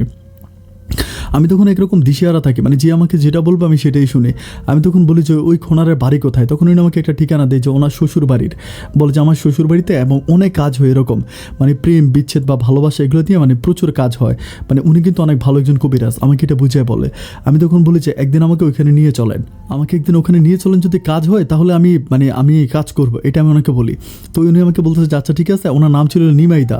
তো আমাকে নিমাইদা বলতেছে যে আচ্ছা ঠিক আছে আমি তোর নিয়ে যাবো। ঠিক 2 দিন পরে নিমাইদা আমাকে ওই কবিরাজের বাড়িতে নিয়ে আসে, নিয়ে গিয়ে আমাকে কবিরাজের সাথে কথা বলি। কবিরাজ আমাকে বলতেছে যে মানে মেয়ের বাপে হচ্ছে পরে এমন কোনো জিনিস, মানে কাপড় চোপড় বা ব্যবহারে কোনো কাপড় চোপড়ের একটু সুতা লাগবে, সুতা বা কাপড় একটু কাটা অংশ লাগবে, এটা দিয়ে উনি তাবিজ বানাই দিবে। অ্যান্ড তাবিজ বানাই দিলে তখন কাজ হয়ে যাবে। আমি তখন বলতেছি যে এইটা আমি কোথায় পাবো, কারণ এরকম কোনো আইডিয়া তো আমার মাথায় নেই যে কাপড় চোপড় কোথায় পাবো। তো এরপর আমি কন্টিনিউ মাহির সাথে কথা বলি, মাহির সাথে কিন্তু আমার সম্পর্ক আছে। মায়ের কথা একটাই যে আমার বাবা মা রাজি হলে আমি রাজি আছি, আর আমার বাবা মা যদি রাজি না হয় তাহলে আমার কিছুই করার নাই, তুমি আমার বাবা মাকে রাজি করানোর জন্য চেষ্টা করো, এরকম করে ও বারবার এই কথাগুলোই বলে। তো আমি তখন প্রচুর পরিমাণ বিপাকে পড়ে যায়, খুবই বিপাকে পড়ে যায়। আমি তখন চিন্তা করতেছি যে যে কোনো কিছুর বিনিময়ে কিন্তু তাকে আমার পাইতেই হবে, তাকে আমার পাওয়াই লাগবে। তো এরপর আমি তখন তাদের পরিবার আমি তখন অনেক সময় তাদের এইদিকে যাই, হেলমেট পরে যাই, হুন্ডার হেলমেট পরে যাই যাতে আমাকে চিনতে না পারে, ওইদিকে যাইতে থাকি। বাট কোনোভাবেই হচ্ছে ওরে আনতে পারি না, ওর বাবাকে পাই না, ওদেরকে ওর বাবার কোনো কাপড় চোপড় পাই না। তো ওদের বাড়ির একটা ছেলে আছে যার নাম হচ্ছে সুজন। তো ওই সুজন ছেলেটা ছোটো আর কি, ছোটো বলতে ছোটো না, বড়ই আছে, প্রায় 7-8 পরে এরকম। তো আমি ওরা বলতেছিলাম যে ওর বাবা যে গামছা শুকাইতে দিছিল, এটা কিন্তু ওদের রাস্তা থেকে কিন্তু ওদের বাড়িটা দেখা যায়, রাস্তা থেকে দেখা যায়। তো শুকানোর ভিতরে ওটা দিছে। তো আমি যদি ওদের বাড়ির ভিতরে ঢুকি তাহলে তো আমাকে দেখে ফেলবে, এটা প্রায় সুন্দর কিছুক্ষণ আগে। তো আমি ওই সুজন ছেলেটারে বলতেছি যে তোরে ভাইয়া 200 টাকা দিব, তুই যদি ওর বাপের ওই গামছাটা এনে দিতে পারিস আমাকে। তখন সুজন আমার বলতেছে ভাই আপনি 50 টাকা দিলে এর চেয়ে ভালো গামছা পাইবেন, আপনি আমার 200 টাকা দিয়ে গামছাটা কেন আনতে চাইতেছেন? আমি তারে বলি যে গামছাটা আমার লাগবে, তুই কি এনে দিবে, এনে দিলে তোর 200 টাকা দিব। তো বলে আচ্ছা ঠিক আছে দাঁড়ান। ও তখন দূর দিয়ে গামছাটা আইনা দেয়, ওদের বাড়ি থেকে আইনা দেয়। আইনা দেওয়ার পর আমি বলেছি যাক আলহামদুলিল্লাহ। তখন আমি ওই সুজনটা 200 টাকা দিয়া আমি বলেছি খবরদার এই কথা কিন্তু তুই কাউরে কইতে পারবি না, ওদের বাড়ির তুই কাউরে জানাতে পারো। বলেছে ভাই কাউরে জানাবো না, দরকারটা কি জানানের, আপনি আমার টাকা দিচ্ছেন, আমি আপনার মাল দিছি। এরপর পরের দিন আমি নিয়মিতার সাথে ওই কবিরাজের বাড়িতে যাই। কবিরাজের বাড়িতে যাওয়ার পর আমি তখন কবিরাজকে জিনিসগুলো দিই, গামছাটাই দিয়ে দিই পুরোটা। দেওয়ার পরে বলছি এটা ওর বাবা ব্যবহার করছে, একদম ব্যবহার করা গামছা। তখন কবিরাজ আমাকে বলে যে আপনি 3 দিন পরে এসে আমাকে এটা তাবিজ বানাই দিব। তো 3 দিন পর আমি তখন ওই কবিরাজের কাছে যাই। কবিরাজের কাছে যাওয়ার পরে কবিরাজ আমাকে তাবিজ বানায় দেয়। তাবিজ বানিয়ে দেওয়ার পর আমাকে বলে যে তাবিজটা তাদের বাড়িতে পুঁতে রাখতে হবে, তাদের বাড়ির কোনো একটা কর্নারে এটা পুঁতে রাখতে হবে। তো তখন কবিরাজ তাবিজটা বানিয়ে দেওয়ার পর আমি তখন চিন্তা করি যে কীভাবে কী করা যায়। তো রাতের বেলা একদিন আমি তাদের ওইদিকে যাই। ওইদিকে যাওয়ার পরে তো রাতের বেলা আমি তখন ওই তাবিজটা ওইখানে জাস্ট মাটি খুঁড়তেছি, মাটি করে তাবিজ গাড়াইয়া মাটিটা ফিল আপ করছি। এমন সময় একটা লোক আমি তো রাতের বেলায় গেছিলাম প্রায় রাত 1টার দিকে, এমন সময় একটা লোক আমার দিকে লাইট মারে। এটা তো বাড়ির ভিতরে ছিল। লাইট মারার পর আমি তখন বুঝতে পারলাম আমাকে চোর বলে ধরে নিতে। যখন চোর বলে দৌড়ে নিতে আমি তখন দৌড়াইতে থাকি। তো আশেপাশের গ্রামের প্রায় সবগুলো মানুষগুলো বেরিয়ে যাওয়ার পর আমি তখন প্রচুর বিপাকে পড়ে যাই। আমি চিন্তা করে হয়তো আমি এখানে ধরা খেয়ে যেতে পারি। তো দৌড়ে সামনের দিকে যাওয়ার পরে আমি তখন অনেকটা দূর যাওয়ার পর আমি তখন আবার ওই দিক থেকে আসতেছি, দৌড়ে অনেক দূরে যাওয়ার পর আবার লাইট মেরে আবার ওই দিক থেকে দৌড়ে আসতেছে। আয়সা সবাই আমার বলতেছে যে আমার দিকে, আমি বলতেছি আরে ভাই চোর নাকি ওরকম, আমি বুঝাচ্ছিলাম যে আমি আমাদের গ্রাম থেকে বেরিয়ে আসছি চোর ধরার জন্য এরকম। তো আমরা বলতেছে যে তুমি এত দূর থেকে আসছো। আমি বলি যে ভাই রাস্তা দিয়ে যাচ্ছিলাম, আপনাদের চোর বলে চিল্লানি শুনে আমি তখন আমিও লাইট মেরে আসছি। পরে বলে চোর তো এদিকে আসছে। আমি বললাম যে নয়, আমি তো চোর তো দেখি নাই। পরে বলে কি বলো চোর দেখো না? আমি বললাম যে না আমি চোর দেখি নাই, আমি তো এদিক দিয়ে দৌড়ে আসছিলাম। তখন সবাই আমার বলতেছে আরে চোর এদিকেই গেছে, চলো সবাই মিলে খুঁজি। তো সবাই মিলে আবার চোর খুঁজতেছে, আমারই নিয়ে খুঁজতেছে। বাট এখন আর আমি তো জানি আমি করছি। তো যাই হোক আলহামদুলিল্লাহ ওইভাবে বেঁচে যাওয়ার পর আমি তখন বাড়িতে আসি আমি আল্লাহ করতেছি যে আল্লাহ তুমি আমাকে একটা মহা বিপদ থেকে বাঁচাইছো, কারণ এখানে যদি ধরা খেয়ে যেতাম তাহলে মান সম্মান আর কিছুই থাকতো না। তো যাই হোক এইভাবে প্রায় আরও 15-16 দিনের মতো কেটে যায়, কিন্তু ওর বাবার মাঝে কোনো পরিবর্তন নাই। আমি মাহিকে ফোন করে জিজ্ঞেস করি যে তোমার বাবা কিছু বলছে কিনা বা আমাদের রিলেশনের কথা বলে কিনা। ও বলেছে না, বাবা তো কোনো কিছুই বলে না। তো দিন যত যাচ্ছে আমি চিন্তা করছি না, একটা পর্যায়ে দেখি যে আরও 1 মাসের মতো কেটে যায় কিন্তু কোনো কাজ হয় না। কবিরাজের ওই তাবিজের কোনো কবিরাজ আমাকে বলছিল যে হাইস্ট হলে 1 সপ্তাহ, 1 সপ্তাহ থেকে 10 দিনের ভিতরে কাজ কমপ্লিট হবে। কিন্তু 1 সপ্তাহ 10 দিন গিয়ে আজকে প্রায় 1 মাস কেটে গেল, কিছুই হয় না। তখন ওই কবিরাজের উপরে আমার আর বিশ্বাস রইল না। আমি মনে মনে চিন্তা করি যে আমি এত রিস্ক নিয়ে কাজটা করলাম কিন্তু কাজটা কিছুই হলো না। তো এরপরে আমি চিন্তা করতে যে না, আমি যেভাবেই হোক আমার তারে পাইতেই হবে। অ্যান্ড আমি তখন একটা খারাপ চিন্তা করি, মানে খারাপ চিন্তা বলবো যে আমি তাকে উঠে নিয়ে আসবো, ওরকম একটা প্ল্যানিং করি। এরকম একটা প্ল্যানিং করার পর আমি তখন একদিন মানে রাতের বেলায়, রাত তখন আনুমানিক প্রায় 10টার দিকে পাচ্ছি, আমি তখন মানে মাহিরে কল দিয়ে বলতেছি আমার না তোমার কথা খুব মনে পড়তেছে, মানে কান্না করি একরকম যে তোমার কথা খুব মনে পড়তেছে, আমি তোমার সাথে একটু দেখা করব প্লিজ। মানে আচ্ছা, এই ব্যাপারগুলো কিন্তু আমি আবার আমার বন্ধু হচ্ছে জনেকে কিছুই বলি না, ওর কাছ থেকে আমি একটু দূরে থাকি, মানে দূরে থাকি বলতে মানে ওর সাথে আমি ওর তোরা মিশি না। তো তখন আমি কী করি, মাহিকে এটা বলি যে রাত 10টার দিকে তুমি একটু তোমাদের ঘরের পিছনে যদি আসো, আমি তোমার সাথে একটু দেখা করবো। ও আমাকে বলে যে কেন? এমন যে বেশ কয়েকদিন তোমাকে দেখি না, তোমার কথা আমার বারবার মনে পড়তেছে। ও তখন আমাকে বলে যে আচ্ছা ঠিক আছে আমি আসবো, কিন্তু বেশিক্ষণ থাকতে পারবো না, মানে 10-15 মিনিট থেকে চলে আসবো। না, আমার কথা হচ্ছে 10-15 মিনিট না, 2 মিনিটের জন্য আসলেই হবে। তো যখন ও আমার সাথে ওইখানে দেখা করতে আসে, তখন আমি কী করি, আমার একটা এলাকার একটা সিএনজি নিয়ে যায় এবং সিএনজি ড্রাইভারকে আমি সব কিছু বলে রাখি। তো যখন আমার সাথে দেখা করো, যদি বাড়ির পিছনে আসার পর আমি ওকে বলি যে মাহি আমি তোমাকে এখন আর যাইতে দিব না। ও আমাকে বলে যাইতে দিব না মানে? এবং আমি তোমাকে ভালোবাসি, তোমার জন্য আমি তোমাকে যাইতে দিব না। এটা বলার পর আমি তখন তাকে জোর করে ধরে ফেলি, এবং জোর করে ধরে আমি আমার কস্টিপ থাকে, আমি ওর মুখে কস্টিপ পেঁচাই দিই। কস্টিপ পেঁচে আমি তোর হাত বাইতে ফেলি, মানে আমার সাথে সিএনজি ড্রাইভারটা থাকে, হাত বাইতে ফেলি। হাত বাইতে কোনো কথা না বলে আমি তার সিএনজিতে উঠে সিএনজিটাই না, তখন আমি শহরের দিকে চলে আসি, মানে আমাদের ওই মানে বরিশাল শহরের দিকে চলে যাই। আমি আগে একটা বাসা ঠিক করে রাখি, ওইখানে একটা বাসা ঠিক করে রাখি। আমি প্রায় ওখানে যখন পৌঁছাই রাত প্রায় আনুমানিক 3:30-4টার মতো বাজে। মানে আমি এর আগে ওই বরিশালে একটা বাসা ঠিক করে বাসার চাবি নিয়ে রাখি। তখন ওই মানে সিএনজি ড্রাইভার সহ ওকে ধরাধরি করে ওই বাসার ভিতরে নিয়ে যায়।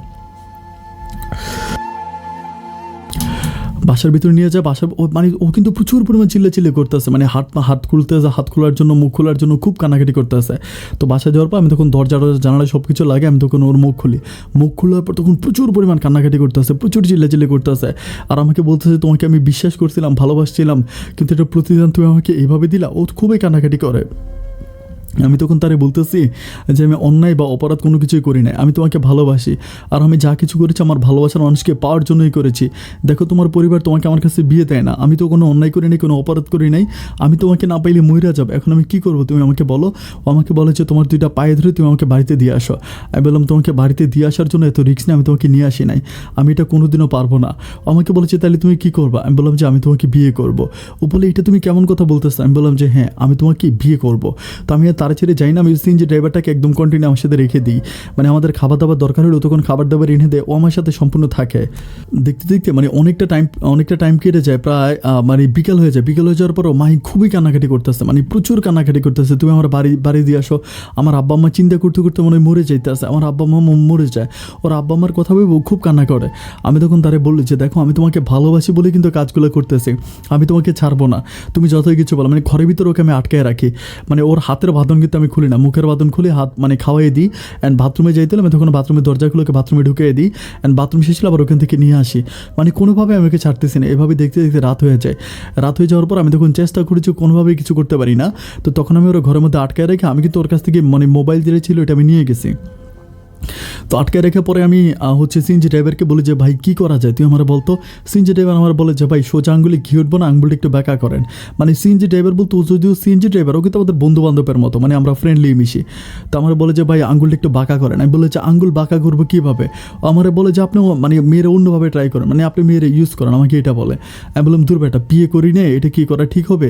আমাকে বলে ভাই বিয়ে করেন না, উঠে তো নিয়ে আসছেন না, এখন উঠে যেহেতু নিয়ে আসছেন আপনি এটা করেন, আর এটা না করলে কিন্তু আপনি মেয়েরে পাইবেন, আমি গ্যারান্টি দিয়ে বলতে পারি, মেয়ে কিন্তু চলে যাবে।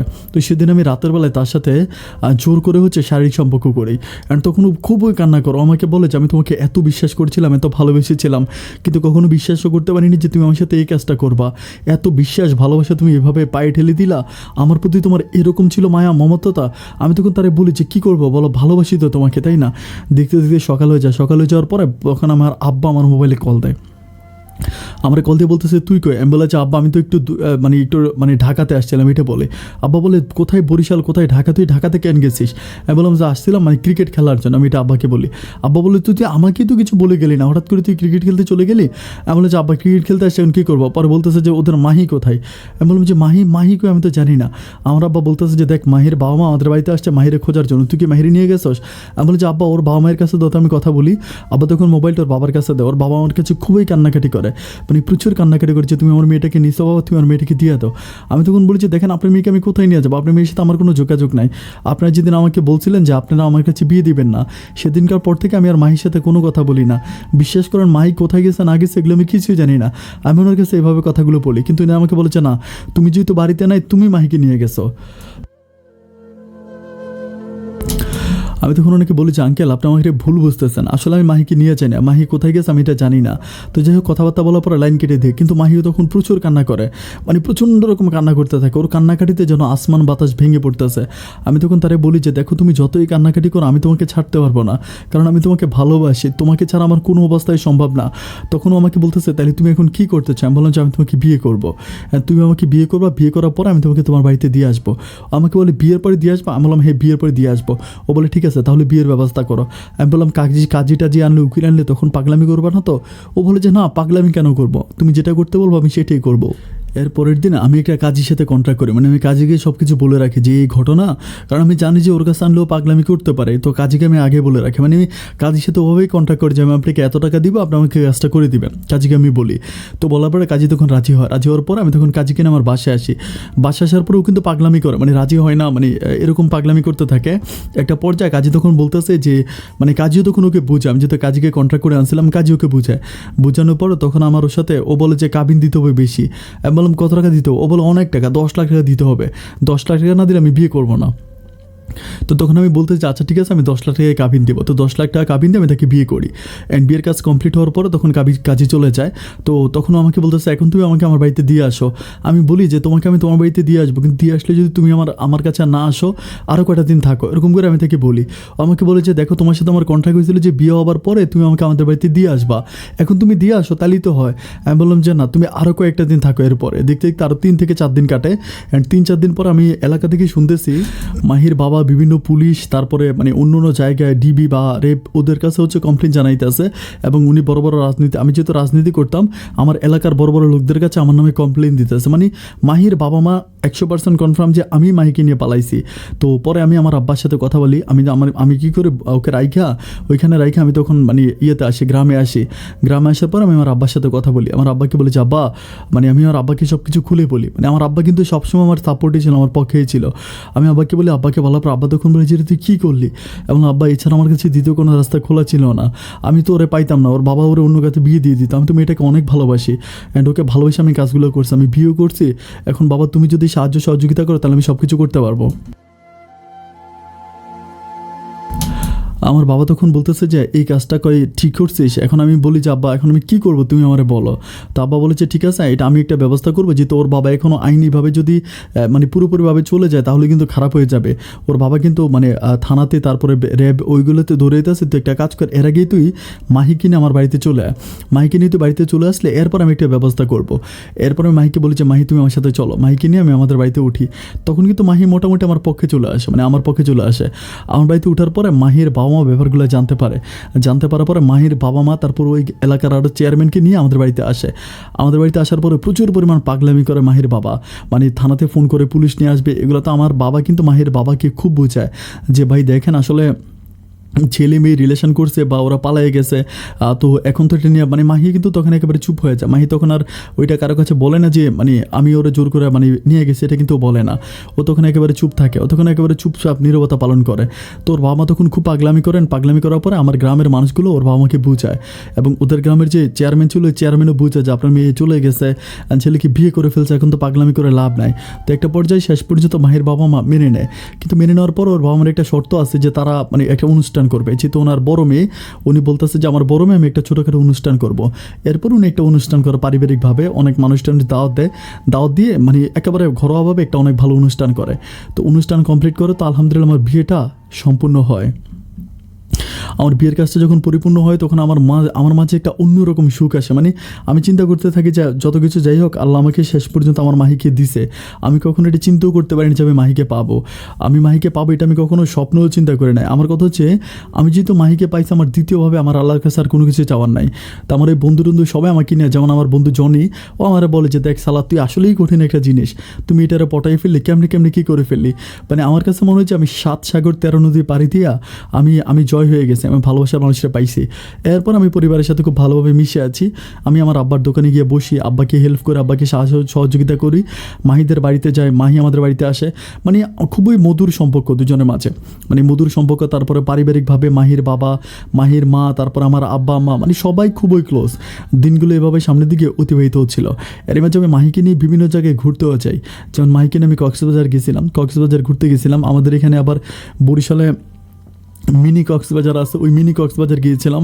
তারপরে মানে অনেক সুন্দর সুন্দর, আমার মনে হয় যে মাহিকে নিয়ে আমি 2-3 মাসের মতো খালি ঘুরছি, বিভিন্ন জায়গায় ঘোরাফেরা করেছি। তো এইভাবে যেতে যেতে একটা পর্যায়ে আমার মাহি বাচ্চা কনসেপ্ট করে, অ্যান্ড বাচ্চা কনসেপ্ট করার পরে তো মানে পারিবারিকভাবে আমরা সবাই মহা খুশি।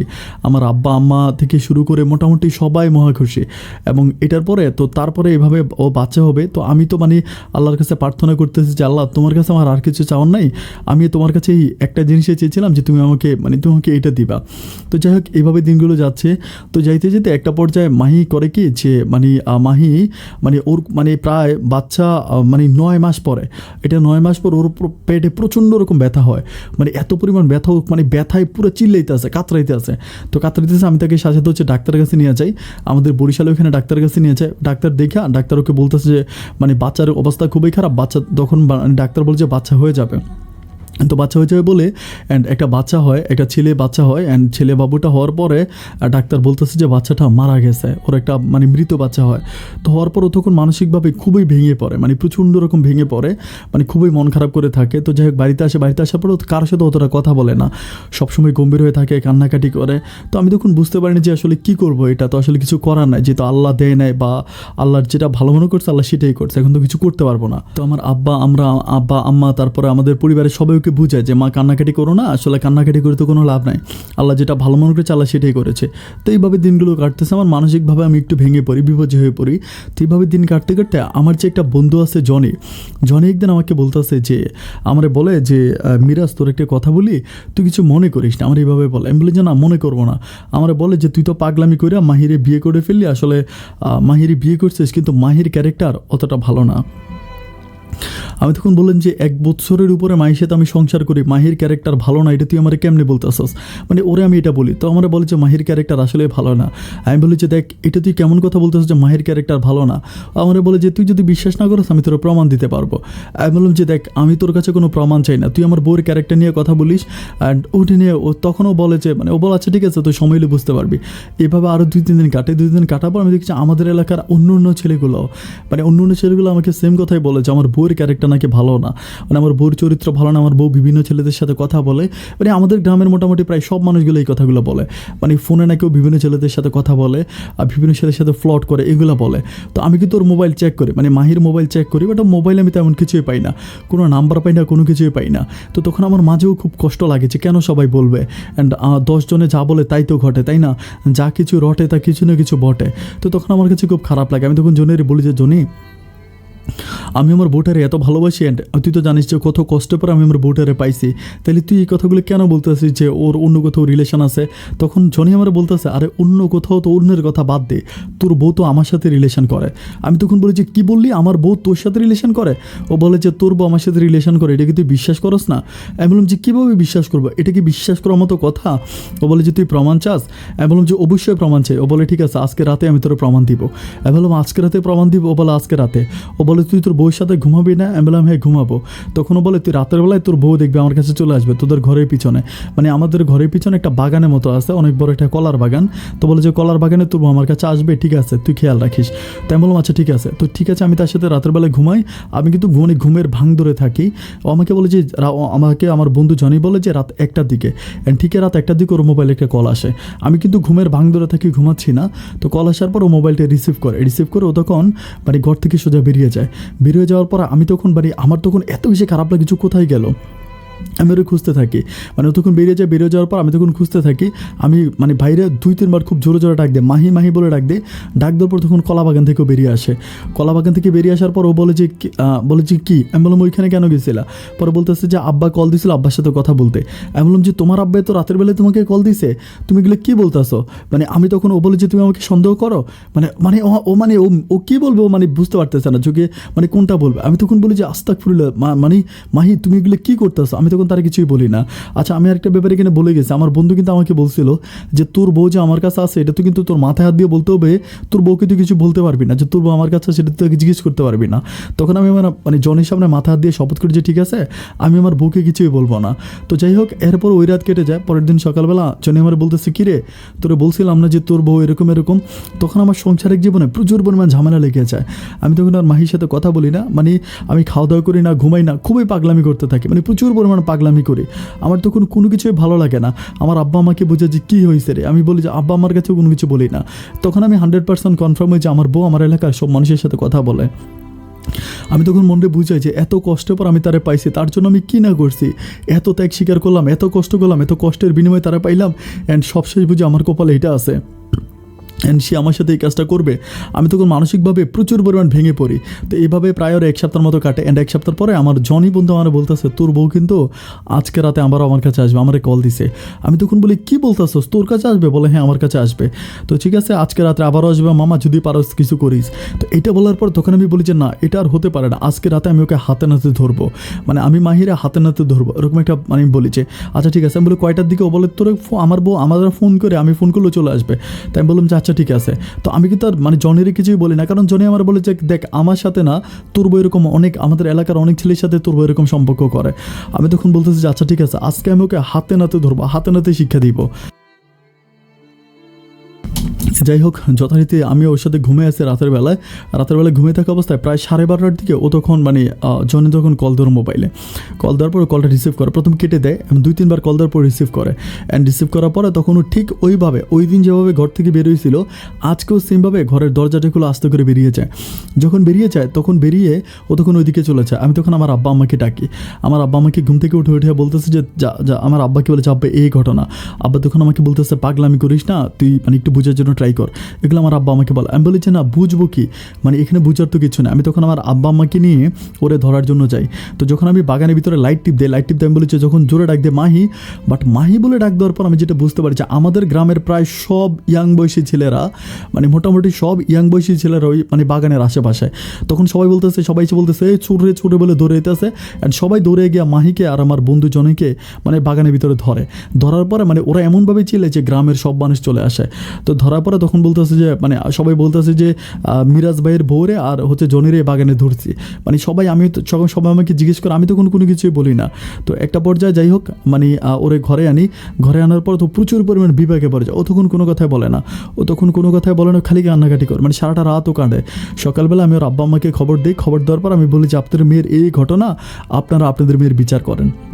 তখন আমার আব্বা প্রচুর পরিমাণ রাগারাগি করে। আমার আব্বা বলতেছে যে যেই মেয়ে এরকম ঘটনা করতে পারে এই মেয়ে আমার ছেলের ঘরে থাকতে পারবে না, মানে আমি আমার এমন মেয়েকে আমি রাখবো না, এটা আমার আব্বা মানে স্ট্রেট বলে দেয় সবার সামনে। তো বলার পরে মাহির বাবা আমাকে জিজ্ঞেস করে যে বাবা একটাবারের জন্য মেয়েটাকে মাফ করে দাও, ও যা অন্যায় করছে। আমি বলি না, ওরে আমি কখনো মাফ করবো না। মানে মাহিকে যতই জিজ্ঞেস করো মাহি খালি কান্নাকাটি করে, মাহি খালি প্রচুর কান্নাকাটি, ও কোনো কথা বলে না, মানে কেন গেছে, কী কারণে গেছে বা কীভাবে সম্পর্ক, কোনো কিছু বলে না, খালি কান্নাকাটি করে। তো ও যখন কান্নাকাটি করে আমি তখন বুঝতে পারছি হারামি ধরা খাইছিস আবার কান্না করতেছিস। একটা পর্যায়ে তখন আমি বলি যে ঠিক আছে, আমি ওরে নিয়ে সংসার করবো না, মানে থাকবো না, এটা বলে তখন ওই পারিবারিকভাবে ওর সাথে আমি ওকে তালাক করে দেয়। বাট কোনো টাকা পয়সা দেই না, কোনো টাকা পয়সা নেই, তালাক করে দেয়। এটা বিকেলবেলা, ওই দিন বিকেলবেলা আমাদের বাড়ির সব মানুষ মিলে আমি ওকে এভাবে তালাক করে দেয়। তো তালাক করে দেওয়ার পর ও তখন ওদের বাড়িতে চলে যায়। চলে যাওয়ার পরে আমি তখন মানসিকভাবে খুবই ভেঙে পড়ি, মানে আমি খাওয়া দাওয়া করি না, ঘুমাই না, মানে প্রচুর পরিমাণ পাগলামি করি, আমার কোনো কিছুই ভালো লাগে না। আমার ছোটো বোনটা তখন আসে। আমার ছোটো বোনটা কিন্তু এরই মাঝে আমার ছোটো বোন কিন্তু তার হাজব্যান্ডের সাথে হচ্ছে চট্টগ্রামে থাকতো, আমাদের সাথে অত কথাবার্তা হইতো না, মাঝে মাঝে ফোনে কথাবার্তা হইতো এরকম।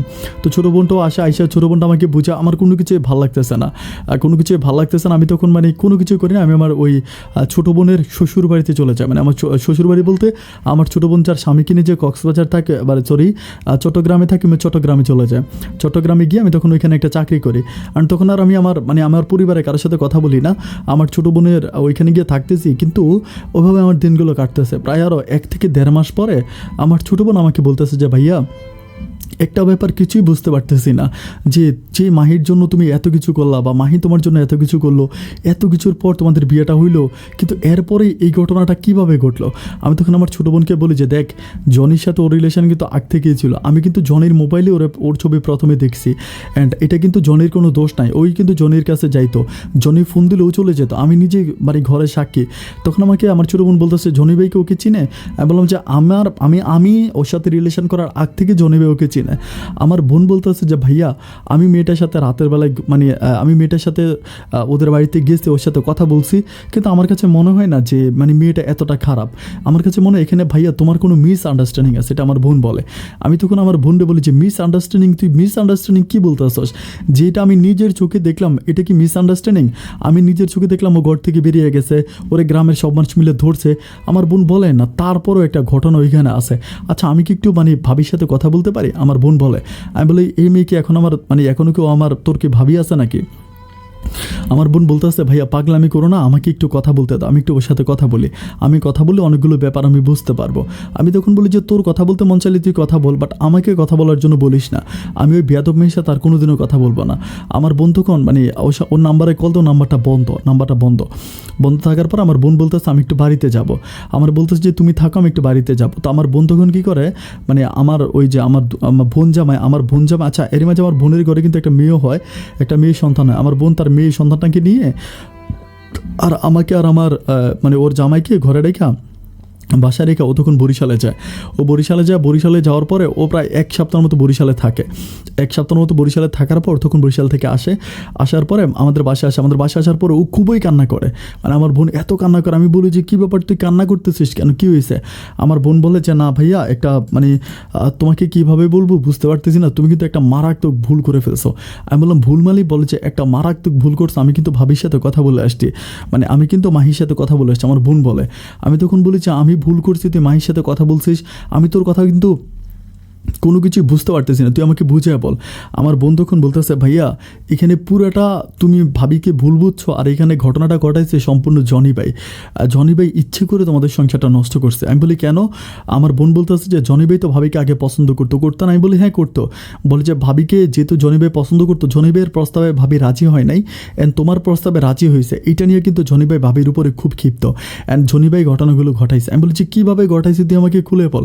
পরে আমার বোন আমাকে যেটা বললো, আমার বোন আমাকে বললো যে আমাদের ঘরে যে আমাদের কিন্তু টিনের ঘর ছিল, বিল্ডিং না টিনের ঘর। তো আমাদের যে গোসলখানাটা ছিল হচ্ছে আমাদের মানে কলপাড়ে, মানে কলপাড়টা যারা গ্রামের মানুষ তারা ক্লিয়ার বুঝবেন যে গ্রামের মানুষরা কলের চারপাশে টিনের বেড়া দিয়ে দেয়, মানে টিনের বেড়া দিয়ে তারপরে হচ্ছে মানে কলপাড়ে বা কলের ভিতরে মহিলারা গোসল করে, গ্রামের মহিলারা। তো আমার বোন বলতেছে যে মাহি ভাবি নাকি কলে গোসল করতেছিল, অ্যান্ড গোসল করা অবস্থায় ওই মানে টিনের ফাঁকের ছিদ্র দিয়ে মানে ভাবির গোসলটাকে রেকর্ড করা হচ্ছে জনি ভাই। আমার বোন আমাকে বলে। আমি বললাম যে জনি রেকর্ড করে? বলে হ্যাঁ, জনি তখন ভিডিও করে, মানে বড় একটা ছিদ্র ছিল, ওই ছিদ্র দিয়ে মোবাইলের ক্যামেরা দিয়ে ও ভিডিও করে, অ্যান্ড ভিডিও করার পর মানে একদম ভাবির পুরো শরীর ভাবি একদম উলঙ্গ হয়ে গোসল করে, অ্যান্ড এটা সম্পূর্ণ ভিডিও কিন্তু জনি করে। অ্যান্ড জনি ভিডিও করার পরে জনি কী করে, ও তোমার অগোচরে ভাবিকে ভিডিওটা দেখা বলতেছে যে দেখেন আপনার এই ভিডিওটা আমি যে কোনো সময় ইন্টারনেটে ছেড়ে দিতে পারি, আপনি শুধু আমাকে একটু মাঝে মাঝে সুযোগ সুবিধা দিবেন, একবার দুইবার, আর না দিলে আপনি যদি আপনার জামাইয়ের কাছে বলেও দেন তাহলে কিন্তু আমি ইন্টারনেটে ছেড়ে দিব। আপনি আপনার জামাইকে বললে আপনার জামাই হয়তো আমার সাথে মারামারি করবে, আমার সাথে পাগলামি করবে, এটা সেটা করবে, কিন্তু আমি এটা ইন্টারনেটে ছেড়ে দিব। তো এটা বলে জনি তাকে ব্ল্যাকমেল করার পরে বেশ কয়েকবার ধরে উনি কিন্তু জনির সাথে কোনো খারাপ কাজ করে নাই, মানে জনির হাতে পায়ে ধরে ভিডিওটা কাটার জন্য ডিলিট করে, কিন্তু জনি এটা ডিলিট করে না। জনি বারবার বলে যে এটা ডিলিট করা যাবে না, আপনি যদি আমাকে মাঝে মাঝে একটু সময় দেন আমি একটু ডিলিট করে দিব। এভাবে 2-3 বার জনির সাথে উনি দেখা করেন। রাতের বেলায় উনি জনিকে ফোন করে বলে যে আপনি যদি না আসেন তাহলে এই দিলাম, এখন ইন্টারনেটে ছেড়ে দিলাম, মানে সবার হাতে চলে যাবে।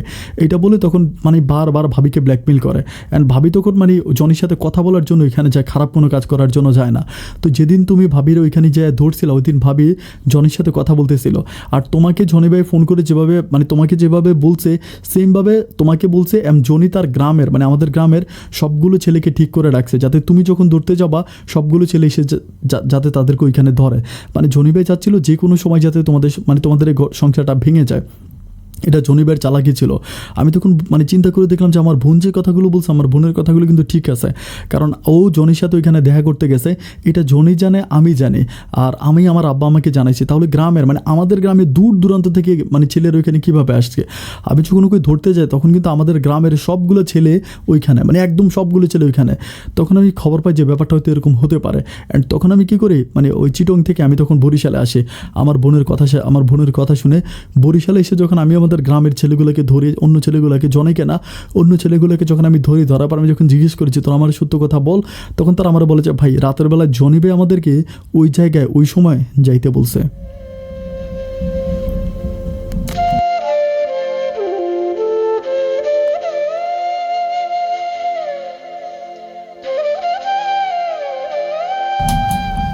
এটা শোনার পর আমি তখন আসমান থেকে পড়ি, আমি আমার আব্বা আম্মাকে ব্যাপারগুলো বলি। বলার পরে আমি তখন আমি তখন ওর আমি আমার আব্বা আম্মা মানে আমার আব্বাকে বলেছি, আব্বা যেভাবেই পারো তুমি ওর সাথে একটু কথাবার্তা বলে, ওর বাবা মায়ের সাথে কথাবার্তা বলে, মাহির বাবা মায়ের সাথে কথাবার্তা বলে তুমি একটু ঠিক করো। আমার আব্বা তখন ওই মাহির বাবা মায়ের সাথে কথাবার্তা বলে, বাট ওর বাবা মায়ের কথা একটা, ওদের মেয়েকে তারা আর আমাদের বাড়িতে দিবে না, কোনোভাবেই দিবে না। আমি তখন বলি যে আমি ওকে তালাক করেছি ঠিক আছে, বাট আমি ওকে আবার নিয়ে আসবো, আমি ওকে নতুন করে বিয়ে করে নিয়ে আসবো। এটা বলে আমি খুবই কান্না করি। বাট এই ব্যাপারগুলো আমাদের এলাকার ভিতরে যখন জানাজানি হয়ে যায় তখন জনি এলাকা থেকে চলে যায়, জনি আর তখন আমাদের এলাকাতে থাকে না, জনি এলাকা থেকে চলে যায়। জনি যখন বুঝতে পারে যে গ্রামের অন্য ছেলেগুলো আমার কাছে ব্যাপারটা বলে দিয়েছে, আমি জনিকে খুঁজতেছি, তখন জনি আমাদের এই গ্রাম ছেড়ে চলে যায়। আমি কিন্তু আর জনিকে পাই না। আমি প্রায় 8 থেকে 9 বার মাহিদের ঘরে গেছি, মাহির আব্বা মার সাথে কথা বলছি, এবং আমাদের গ্রামের এমন কোনো মানুষ নাই, চেয়ারম্যান মেম্বার থেকে শুরু করে প্রত্যেকটা মানুষের হাতে পায়ে ধরছি যাতে আমার মাহিকে আমার কাছে এনে দেয়। আপন ভাই আমার অবস্থাটা এখন এরকম যে আমি না খাইতে পারতেছি না ঘুমাইতে পারতেছি। আপন ভাই আমি যে কোনো সময় মারাও যেতে পারি। আমি যে ভুল করছি আমি জানি আমার ভুলের মাসল আমি কখনো আমি কীভাবে দিব আমি ঠিক জানি না আল্লাহ আমাকে ক্ষমা করবে কিনা। কিন্তু আপন ভাই আমি যে কোনো সময় আমার বউকে আমি ফিরে পেতে চাই। আমার মাহির এখনও বিয়ে হয় নাই, অন্য কাউকে বিয়ে করে নাই। আপন ভাই এটা হচ্ছে মাহির ফোন নাম্বার, যদি পারেন আপনি একটু মাহির সাথে কথা বলবেন, বা নিচে মাহির বাবার ফোন নাম্বার আর মায়ের ফোন নাম্বার দিয়েছি, যদি পারেন তাদের সাথে একটু কথাবার্তা বলবেন। আর আপন ভাই প্লিজ ভাই, আমি শুনেছিলাম যে মাহি নাকি আপনার এই গল্পগুলো শোনে। আর আরেকটা মজার কথা হচ্ছে, আমি আপনার ভিডিওর নিচে দেখেছিলাম একজন মাহি কমেন্ট করেছে, ভিডিওর নিচে কমেন্টস করেছে। এটা দেখার পরে আমি সেদিন থেকে ভাই আপনাকে ফলো করি। অ্যান্ড মাহি যদি আপনার ভিডিওগুলো শোনে, আপনি যদি আমার জীবনের কথাগুলো বলেন তাহলে মাহি শুনতে পারবে আমি যে নির্দোষ ছিলাম ভাই, এটাও মাহি জানতে পারবে। আর আপনি ভাই মাহির সাথে একটু কথাবার্তা বলে আমার সম্পর্কটা যদি ঠিক করে দেন, আমি আপনার কাছে চিরঋণী থাকবো। আপন ভাই আপনি যে আমার গল্পটা প্লিজ একটু প্রচার করবেন, আপনি প্রচার করলে মাহি ভিতরের কথাগুলো জানতে পারবে। আপন ভাই আপনি অনেক ভালো থাকবেন, সুস্থ থাকবেন। আপনি সুস্থতা কামনা করে আমি এখানে বিদায় নিচ্ছি ভাই, প্লিজ আমাকে একটু ফোন করবেন। আসসালামু আলাইকুম।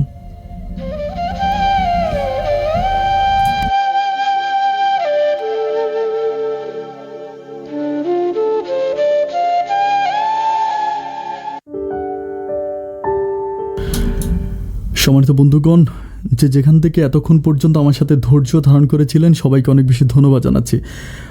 বরিশালের ছেলে মিরাজ ভাই, এখানে অনেক কিছুই হাইড করা আছে, নাম লোকেশান। সবসময় আমি বলি যে গল্পের নাম লোকেশান হাইড করা থাকে, কারণ আমি গল্পগুলো বাংলাদেশ থেকে পাই, ওরা আমাকে ইমেল করে বা আমাকে লিখে বা আমাকে রেকর্ড করে পাঠায়। আমি আসলে সরজমিনে গিয়ে এগুলো জাস্টিফাই করেন যে কতটুকু সত্য আর কতটুকু মিথ্যে, যার জন্য আমি চেষ্টা করেছি নাম ঠিকানাগুলো একটু হাইড রাখার জন্য। তো মিরাজ ভাইয়ের গল্পটা আমি যখন পেয়েছিলাম, গল্পটা পড়ে আমি খুবই তাজ্জব হয়ে গেলাম লাস্টের দিকে। এমন একটা ফোন দিচ্ছিলাম, ওনার বাবা মায়ের সাথেও কথা বললাম, তারা আমাকে সেম কথাটাই বললো যে তাদের সন্তানকে একরকম ব্ল্যাকমেল করা হয়েছে, তাদের সন্তান এটার মধ্যে আসলে তাদের সন্তানকে ওরকম করে, তারাও খুব কান্নাকাটি হলো। মিরাজের অবস্থা এখন খুবই খারাপ, উনি একরকম খাওয়া দাওয়া বন্ধ করে দিয়েছে, খুবই ক্রিটিক্যাল অবস্থা। সে তার বউকে যে কোনো কিছুর বিনিময়ে চায়, কিন্তু চাইলেই কি আর সব কিছু পাওয়া যায়? আমি জানি না যে সে তার বউকে পাবে কিনা শেষ পর্যন্ত হচ্ছে মাহি তার ঘরে আসবে কিনা। আমি মাহির ফোন নাম্বার দিয়েছি, বাট আমি যে মেয়েটার সাথে কথা বলবো আমার ওরকম কোনো আমার বিবেকে দিচ্ছে না যে তার সামনে ফোন করে কোনো কথা বলবো। বাট এতটাই মেয়েটাকে অপমান করা হয়েছে, এতটাই অসম্মান করা হয়েছে। আমরা মাঝে মাঝে চোখে যা দেখি তা কিন্তু সত্য নয়। আপনি মিরাজের জীবনের গল্প থেকে এটা শিখেন। আপনি চোখে যেটা দেখছেন, আপনার দেখার মাঝেও ভুল আছে, আপনার জানার মাঝেও ভুল আছে, আপনার বুঝার মাঝেও ভুল আছে। একটা সিদ্ধান্ত নেওয়ার আগে অবশ্যই জেনে শুনে বুঝে কিন্তু সিদ্ধান্তটা নেবেন। এই যে মিরাজ ভাই কিন্তু পারতো মাহিকে ভালোবাসাতে, এবং মাহি কিন্তু তার স্বামীর উপরে বিশ্বাস তো ছিল না।